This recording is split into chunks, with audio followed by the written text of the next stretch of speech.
आप देख रहे हैं न्यूज जब बोलेगा हिंदुस्तान। नमस्कार, मैं हूं आपके साथ ज्योतिका। आइए रुक करते हैं फटाफट खबरों की ओर। डीएमके सांसद कनिमोझी ने विधेयक का विरोध करते हुए कहा कि यह संविधान के अनुच्छेद 30 का सीधा उल्लंघन है, जो कि अल्पसंख्यकों को उनके धार्मिक संस्था को प्रशासन करने का अधिकार देता है। यह विधेयक एक धर्म विशेष को निशाना बनाता है। वक्फ संशोधन विधेयक 2024 लोकसभा में पेश हो गया। इसके साथ ही जैसा कि अनुमान था कि इस पर आरोप प्रत्यारोप और राजनीति भी शुरू हो गई है, विपक्ष ने विधेयक का लोकसभा में ही विरोध शुरू कर दिया है।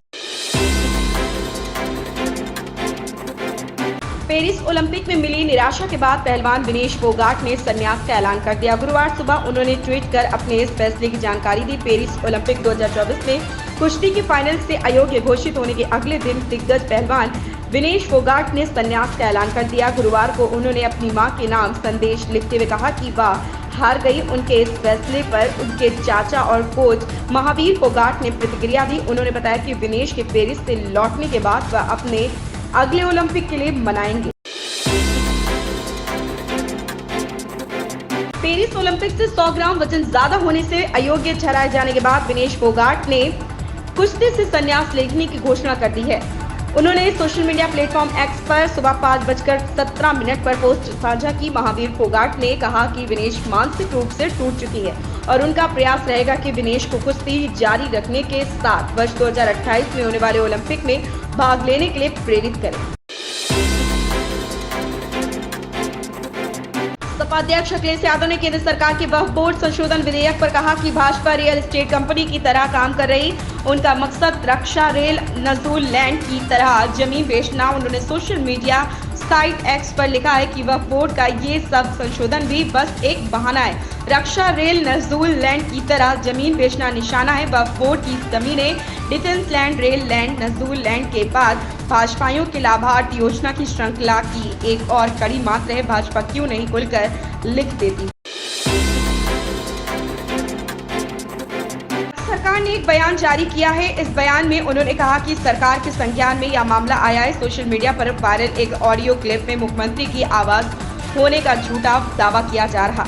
मणिपुर में पिछले साल से जातीय हिंसा जारी है। इस बीच मुख्यमंत्री एन बीरेन्द्र सिंह का एक ऑडियो क्लिप सोशल मीडिया पर वायरल हो गया। इस ऑडियो में बीरेन्द्र सिंह का आवाज होने का दावा किया गया। हालांकि मणिपुर सरकार ने इस ऑडियो क्लिप को फर्जी बताया। राज्य सरकार ने इस पर प्रतिक्रिया देते हुए कहा कि राज्य में शांति पहल को पटरी से उतारने के लिए इस फर्जी ऑडियो क्लिप को सोशल मीडिया पर चलाया गया है। केंद्र सड़क परिवहन मंत्री नितिन गडकरी ने बताया कि सरकार पेट्रोलियम आधारित बिटुमेन में 35% तक लिग्निन मिलाने की अनुमति देगी, जिसका एक बड़ा हिस्सा दूसरे देशों से आयात किया जाता। गडकरी ने बुधवार को राज्यसभा में सवालों के जवाब देते हुए कहा कि हमारे पास दुनिया का सबसे बड़ा सड़क नेटवर्क है। 90% सड़कें बिटुमिनस परतों का इस्तेमाल कर रही। 2023-24 में बिटुमेन की खपत 88 लाख टन थी। 2024-25 में इसके 100 लाख टन होने की उम्मीद है। 50% बिटुमेन आयात किया जाता और वार्षिक आयात लागत 25,000 से 30,000 करोड़ रुपए है। मुख्य न्यायाधीश ने कहा कि पेंशन के कई मामले काफी गंभीर हैं। कैंसर से जूझ रहे एक जिला जज का उदाहरण देते हुए मुख्य न्यायाधीश ने कहा कि कई जिला न्यायाधीशों ने याचिका दायर कर पेंशन संबंधी शिकायतों को उठाया। सुप्रीम कोर्ट ने गुरुवार को जिला न्यायाधीशों की पेंशन संबंधी शिकायतों की याचिका पर सुनवाई की। इस दौरान मुख्य न्यायाधीश डीवाई चंद्रचूड़ की अध्यक्षता वाली पीठ ने केंद्र से इस मामले को जल्द सुलझाने को कहा। सुनवाई के दौरान मुख्य न्यायाधीश डीवाई चंद्रचूड़ ने कहा कि हम जिला रोहित शर्मा और शुभमन गिल ने भारत को अच्छी शुरुआत दिलाई थी। दोनों के बीच पहले विकेट के लिए 97 रनों की विशाल साझेदारी हुई थी। कप्तान 44 गेंदों में 64 रन बनाकर आउट हुए। उन्होंने 29 गेंदों में अपने वनडे करियर का 97वां अर्धशतक जड़ा। श्रीलंका के खिलाफ जारी 3 मैचों की वनडे सीरीज के दूसरे मुकाबले में भारतीय टीम को करारी हार का सामना करना पड़ा। मेजबानों ने भारत को 32 रनों से हराया। इस मैच में भारतीय कप्तान रोहित शर्मा ने दमदार प्रदर्शन किया और पूर्व दिग्गज खिलाड़ी राहुल द्रविड़ को पीछे छोड़ दिया। पहलवान विनेश फोगाट के समर्थन में आए हरियाणा के पूर्व सीएम भूपेंद्र सिंह हुड्डा ने बड़ा बयान दिया। इसके साथ उन्होंने सवाल उठाते हुए कहा कि इस बात की जांच होनी चाहिए कि दिनेश फोगाट को अयोग्य ठहराने का क्या कारण था। इस कड़ी में हरियाणा के पूर्व सीएम भूपेंद्र सिंह हुड्डा ने कहा कि इस बात की जांच होनी चाहिए कि दिनेश फोगाट को अयोग्य ठहराने का क्या कारण था।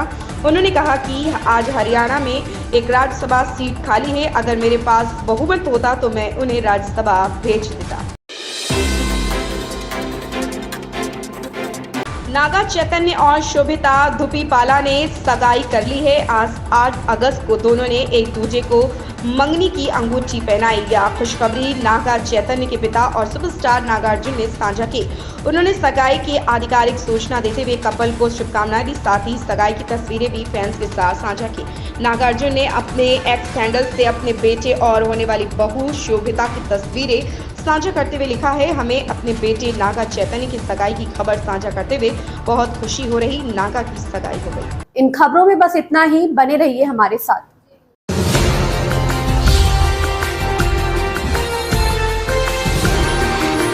आप देख रहे हैं न्यूज़ जब बोलेगा हिंदुस्तान।